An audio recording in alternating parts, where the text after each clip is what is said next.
The original promise of spring seemed to suddenly dim. Somewhere above the tall white pines, a call of clouds clung stinkingly to the sun, without its friendly golden beams illuminating new growth. The forest floor became dismal, and wintry again. Bambi bent down distractedly and nibbled something that looked green and inviting, but he didn't really taste it. He didn't pay attention to where his long legs took him, either.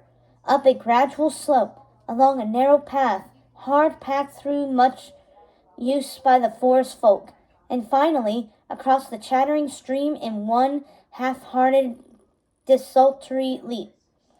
He didn't know exactly what about the exchange with his father bothered him.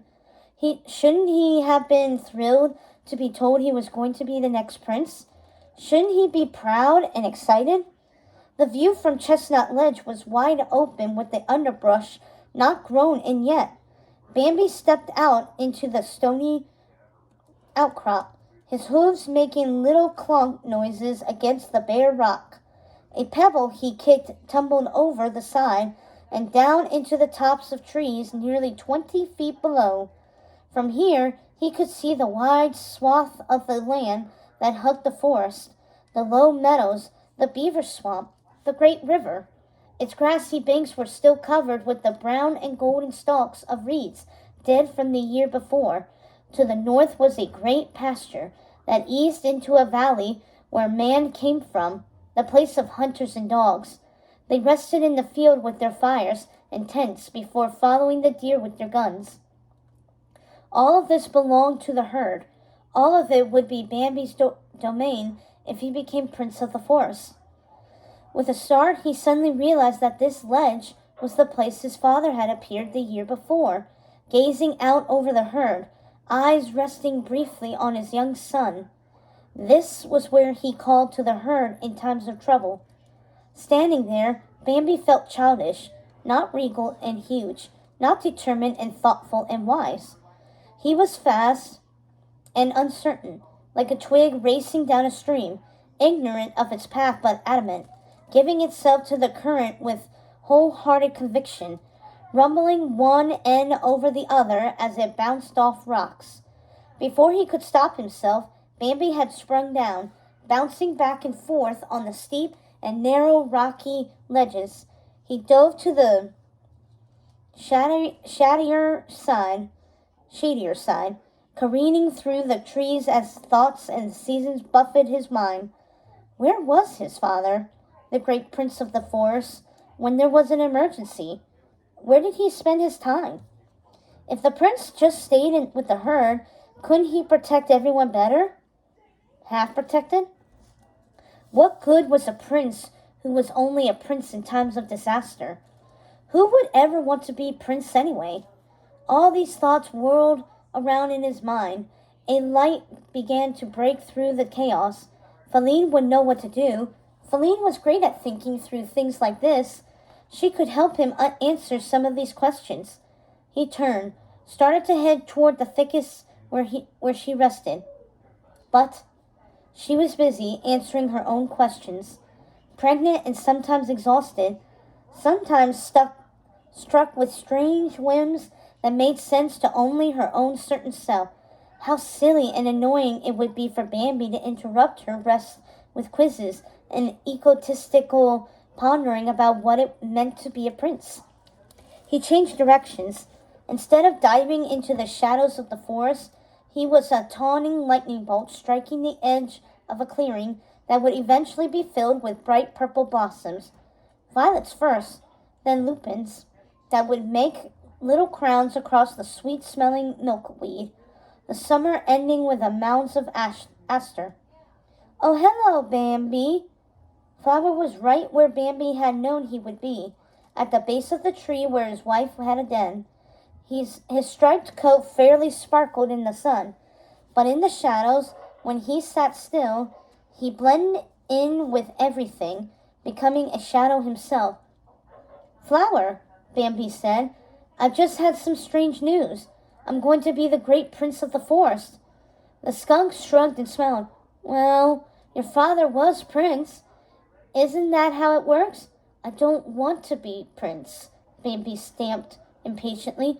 I want to roam the forest with you and Thumper. I want to run in the fields. I want to spend more time with Feline. I want to see my children and spend actual time with them. We only have a year before they're grown. I don't want to miss that. I don't want to miss the wind in my ears. Flower frowned a little at the last bit, confused.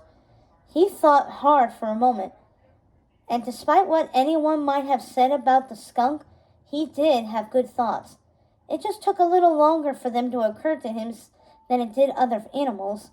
But someone has to be Prince, he finally said. Well, obviously, but does it have to be me?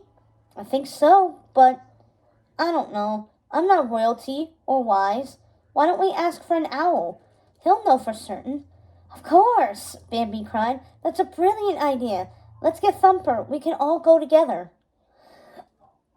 Flower nodded happily and trotted behind his friend. Bambi had to remember to walk slowly. The skunk had nimble fingers and clever teeth, but walked as unhurriedly as a porcupine. On the other side of the clearing, the ground became grassier. It was flat from the heavy snows of the winter, but would soon tuft up all over the hill, making it look like its furry residence. There were thick tackles of old dead growth, hummocks and ditches, where dozens and dozens of Thumper's kin lived and raced and bounced and danced in the twilight and dawn.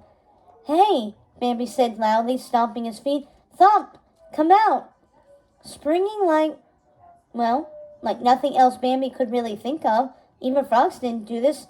Springing like a thumper, the rabbit shot straight out of a tuffet behind the two friends.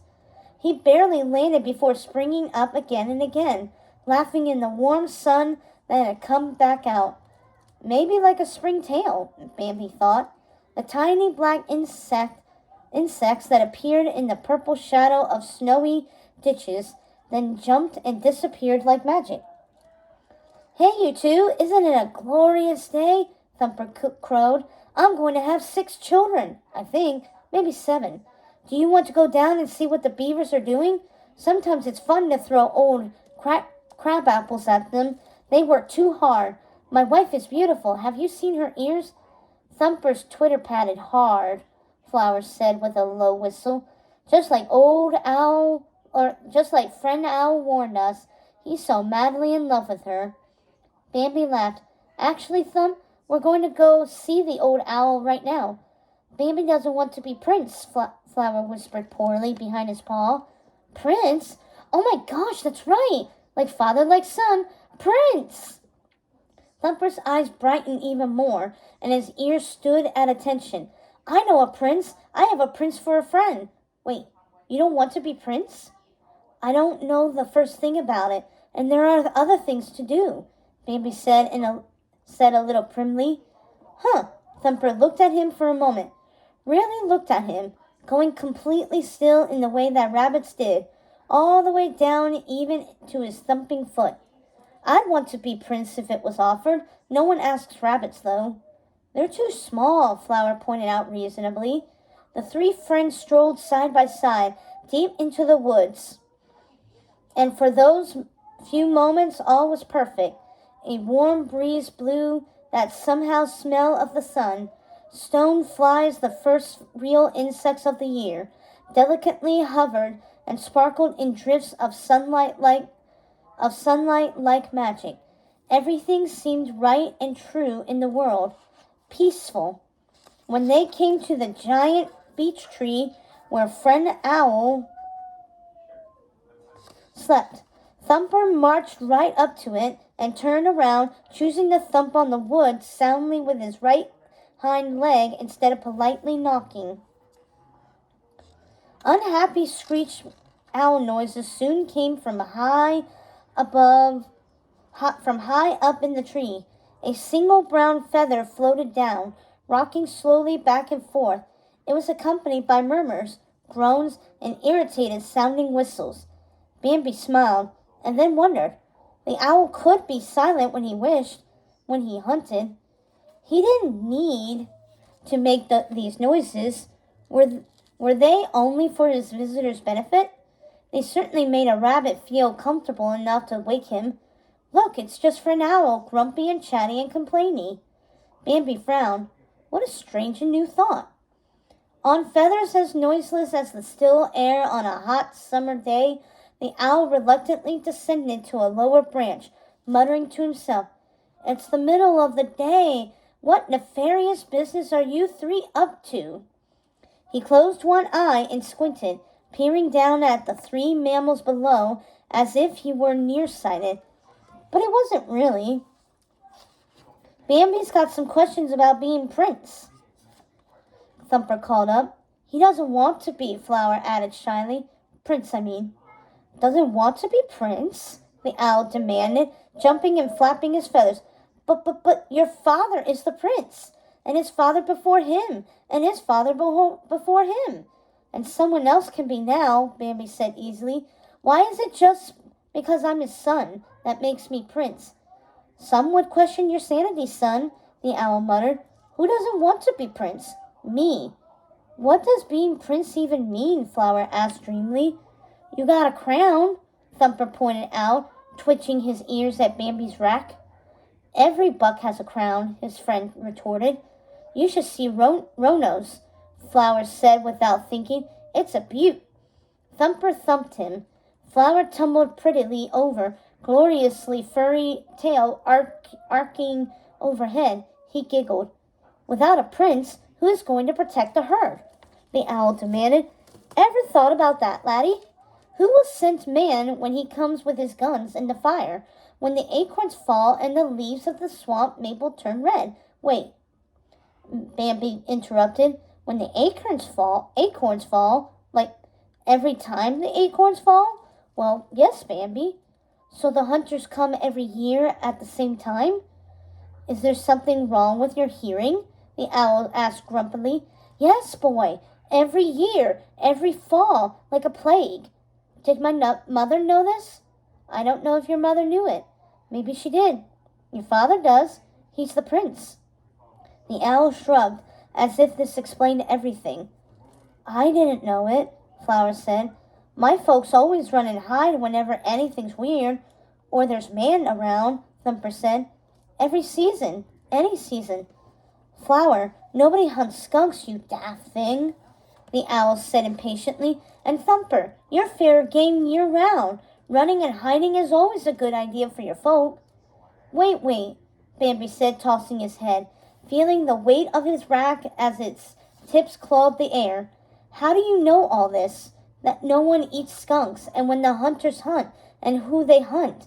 He's for an owl, Thumper said with surprise. He knows everything, Flower added, nodding. I am a venerable gentleman, yearling. The owl puffed up his chest. Son, I knew your father's father, and his father before him. My own great-grand owl was alive when the great prince was a unicorn, not a deer. When you see enough seasons and listen to enough chatter from you Twitter ground dwellers, you see patterns and remember things, and then when the prince asks you questions, you have answers. This answer felt good to Bambi, satisfying, but it also scrapped up other things, like when he pawed the ground for mushrooms, but instead found acorns a lazy squirrel hadn't buried deep enough. Bumpy things that didn't fit back in the soil. It was one thing to think of the owl as someone wise and old, endless and always there. It was another thing to think of him actually having friendly chats with Bambi's father and his grandfather, princes standing under the branches of this tree for generations. I can think of a better question to ask, the owl said, preening a little in between his words. Why are you asking these questions to begin with? Question your questions, my lad. Coo-hoo! Bambi sighed. Maybe they had used up all of the owl's wisdom for the day. It had been easier to put up with some of the bird's more nonsensical verbiage when Bambi was a fawn and could listen to the old bird prattle on for hours. But it was like he had just been led to the cusp of something great, and the owl was back to being his usual chatty, silly self again. "Come on, let's leave him to his nap," Bambi said, jerking his head to get his friends to follow. As they left, Friend Owl could be heard still mumbling to himself about princes and boys and fawns and how Twitter patient was making it hard for anyone to think right these days. The three wandered without any formal discussion down to the beaver flats, an icy little breeze that must have come from someplace higher up. Somewhere north slapped their feet and tousled Flower's glossy tail. Thumper rose up on his hind legs, scenting the air. For a moment his eyes grew distant. "Ever wonder what's beyond the forest?" he asked. "What's beyond the meadows?" "What's a prince? What's beyond the forest?" Flower said in a sing-song. "Why are you asking these questions?" "I guess a prince has to stay with his forest," Bambi said moodily. "No exploring the world for him." "Everything I love is right here," Flower declared. Then he shrugged. "Although someone was telling me about these boxes where humans leave food. Garbage cans, I think they're called. I'd love to see one someday. They're supposed to be amazing." "Garbage cans," Thumper said. "Huh, probably the only thing that smells worse than you, Flower." "Uh-oh," Flower said, ignoring him and pointing. "Here comes trouble." Picking his way regally through the thinning trees at the edge of the woods was Rono. His rack was broader and pointier than Bambi's, his coat a lusher shade of brown. He walked like he owned the forest, like a real prince.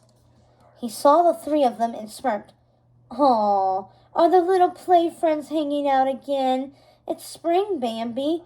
Shouldn't your thoughts be on other things, like Feline and her coming children?" Bambi felt itchy and had an overwhelming urge to lower his head and snort.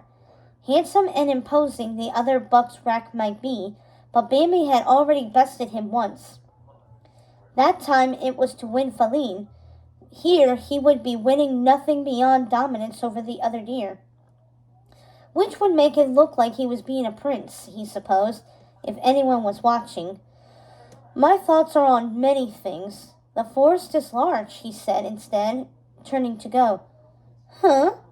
Rono said with a sneer. "If they're not on your children and your doe or your herd, maybe someone else should be thinking about them." He pawed the ground and snuffed. Bambi sighed. This was a waste of energy and time. Nothing good would come from an extended fight between the two biggest yearling bucks in the area. Just blood and wounds and scars, which Bambi already had some. "Thank you very much, man with gun." Without the usual ritual snort that normally marked the beginning of such a thing, without posturing or stamping or any of the usual beautiful movements that were inked deep into Bambi's instincts, he swung his rack around silently, like an owl, and charged the other deer. Unprepared, Rono couldn't lower his head in time to deflect the blow. Bambi caught him in the side of his neck, the meaty part where it met his shoulder. Hard enough to bludgeon and bruise, but not enough to really wound. The other deer made a noise Bambi would never forget. A gulp of breath that was forcefully punched out of him, an inverse snort of surprise, and ended with a squeak. If this had been a normal fight, at some point they would have been called out and flattened their ears, and glared at each other until one of them turned away, admitting defeat. Civilized. Or it would have become a long, epic tangle of antlers, the slow, beautiful struggle between two equals with the clicks and slides of shining rack on rack. But it was not that kind of fight. Rono was not that kind of opponent. He was a bully who needed to be put in his place, not a worthy nemesis. So Bambi did not attack again. He just glared icily down his muzzle at the other buck, daring him to say or do something. Rono lowered his head sullenly and turned to go. Bambi started to sigh in relief, to turn to his friends. When Rono lowered his rack and lunged, Bambi reared up on his hind legs and twisted. He seemed to dance nimbly, moving himself out of the way. With his target suddenly gone, The other buck fell forward. He crashed hard, head first, into a jumble of old blackberry canes and poison ivy. Wow, Thumper said, jaw dropping. Dang! Let's head out, Bambi suggested casually, as if nothing at all had happened. It's feeling a little close in here, under the trees. Rono shook his head free of the vines and chuffed, his black eyes full of anger. Just because you're in line to be prince, he spit, doesn't mean you deserve it. This has nothing to do with who or what I am, Bambi said. This has to do with who and what you are, which is a thorn in my side. Don't bother me again, Rono. Stay away from me and Feline. Tend to your own dough and family. He didn't add, if you have one. That would have been cruel and unnecessary. And he really didn't want the other buck to be sad and alone. Happy and having found his own place in the herd would mean far less trouble for Bambi in the future. You won't always be strong. Rono snorted. No, none of us will, Bambi agreed. Although at that minute he felt invincible and eternal, it was always spring, and he was always a yearling who had just defeated his enemy. But he knew that this feeling, while pleasant, was a lie. The breeze always told the truth. Underneath the warmest, greenest scent of spring was always a little bit of decay from old leaves rotting all winter under the snow, from the bodies of bear and deer and others who didn't make it. Nothing was eternal except for the forest and the cycle of seasons. Rono snorted again and trotted away as if he didn't care, which for a deer meant keeping your eyes anywhere except on whatever it was that drove you off. That was amazing, Flower said in awe. You showed him. I didn't want to, Baby said a little crossly. This was supposed to be a fun spring day, spending time with Feline and you two. Then my father comes and makes these silly pronouncements about me being a prince, and Rono appears. What's next? A thunderstorm? Hunters? Black flies? He wanted to fight you because you're the next prince, Flowers said slowly, trying to work it out. But you didn't want to fight him, and you don't want to be prince. You didn't want to prove you were a prince, or anything. Yes, what's the point there, Flower? Maybe he means that the people who don't want to be princes are the ones that should become princes, Thumper interrupted impatiently. Flower's eyes widened in surprise. No, that's not what I was thinking, but I do like it. Huh, Bambi tossed his head. That doesn't even make any sense. But it went round and round in his head, refusing to go away, an itching mosquito of a thought. Hey, Bambi, why don't you talk to Feline? Thumper suggested brightly. She always makes you feel better about things. I mean, as long as you're not still acting all Twitter-padded around her, you could talk to her like you do us. Not like to a doe, I mean. For some reason, Flower found that hysterically funny, and almost fell over himself giggling. I was going to, but I don't know.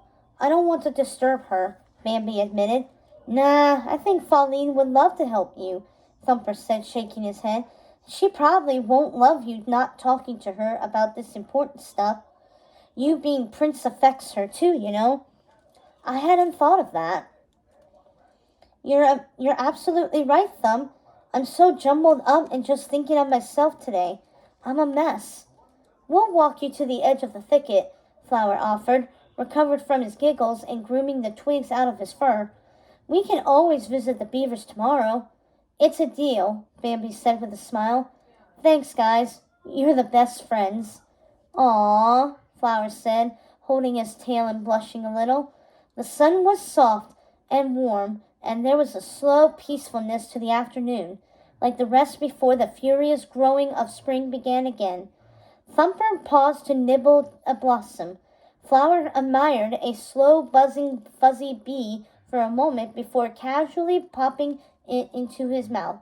Bambi didn't really feel like grazing, but he bit at some old, bright red bearberries still there from the previous fall and enjoyed the sour taste in his mouth. Feline was easy to scent. She was with a small group of does, two of whom were playing like fawns, bounding back and forth over a low stone wall just for the fun of it. Feline took a turn herself, gracefully jumping higher than the other two in a spring of pure joy. "Hey, be careful," Bambi said, eyes widening. "Aren't you—" A pregnant doe from a long line of pregnant does, all of whom ran, galloped, leapt, played, and fought until the moment they were giving birth? "Why, yes, Bambi, I am," she retorted with a laugh. Then her smile faded as she saw the strain around Bambi's eyes. "Bambi, what's wrong?" "My father wants to make me the next great prince of the forest. He told me today." Feline's eyes widened. "Why, Bambi, that's wonderful! And it makes sense. I don't know if I want to be prince," he said quickly, feeling a little foolish. Feline grew thoughtful.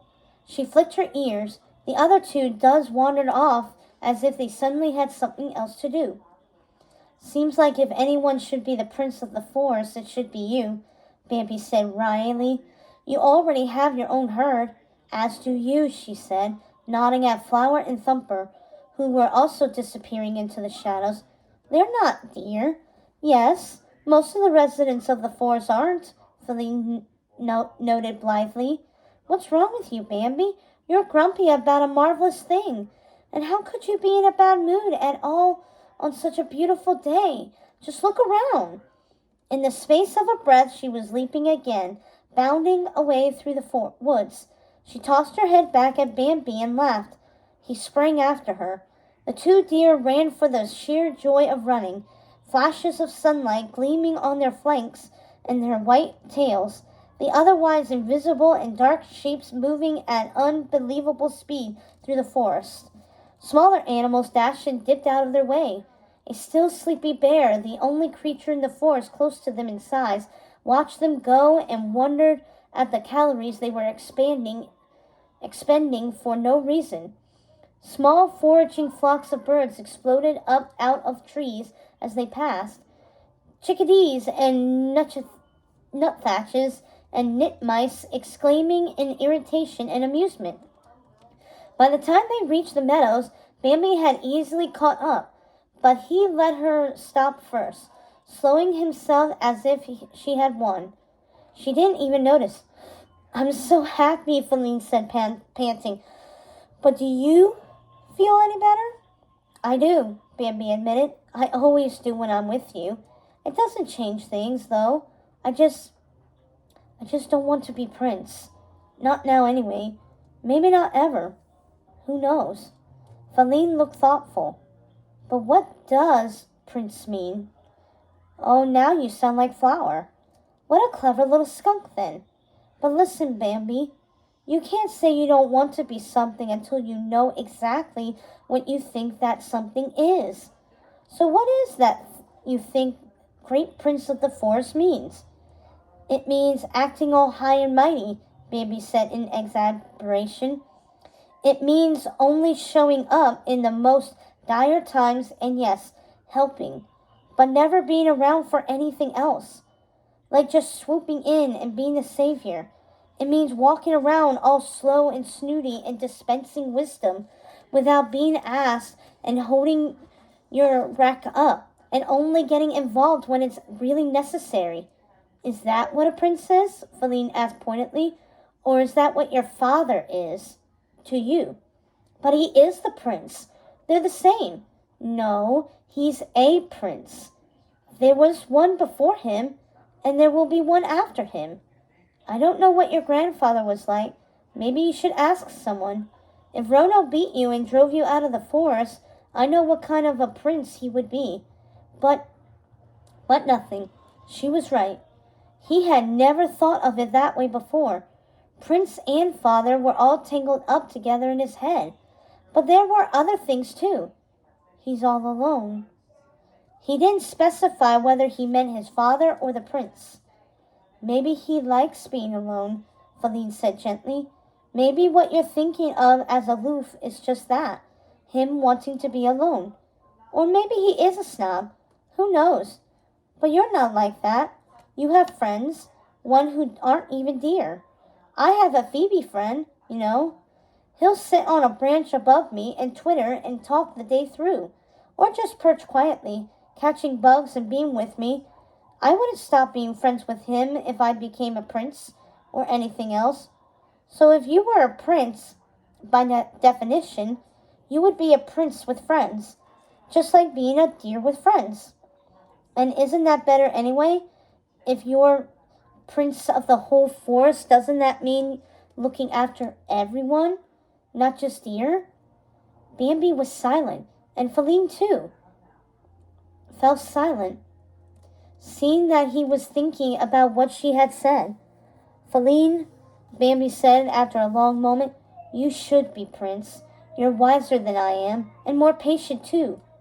You're right. I can be a different kind of leader, but only if you can be a mother and friend, a doe and advisor, a deer and a companion, and someone who listens to Phoebe's, who will tell me when I am being grumpy, or wrong, or angry, or aloof. Of course I can, Bambi, Feline said with a quiet confidence in herself that Bambi so admired and envied a little. Whatever you decide, I'll be here, racing you, and making you take a harder look at yourself. Bambi let his breath out in something that wasn't quite a sigh. He still didn't know exactly what to think about his father, but Feline was right again. He didn't actually know all that much about him. That was a question he could work on answering over the next season. Maybe he could even get his father to open up and talk to him a little. As for being prince, true, it wasn't necessarily the future he had imagined, but maybe with Feline, Thumper, and Flower by his side, it wouldn't be so bad. And Friend Owl, of course, even if he wasn't quite as wise as he thought. Gazing at Feline, Bambi realized the truth. The funny old bird didn't really understand what true Twitter passion was. And that's the end of The Reluctant Prince.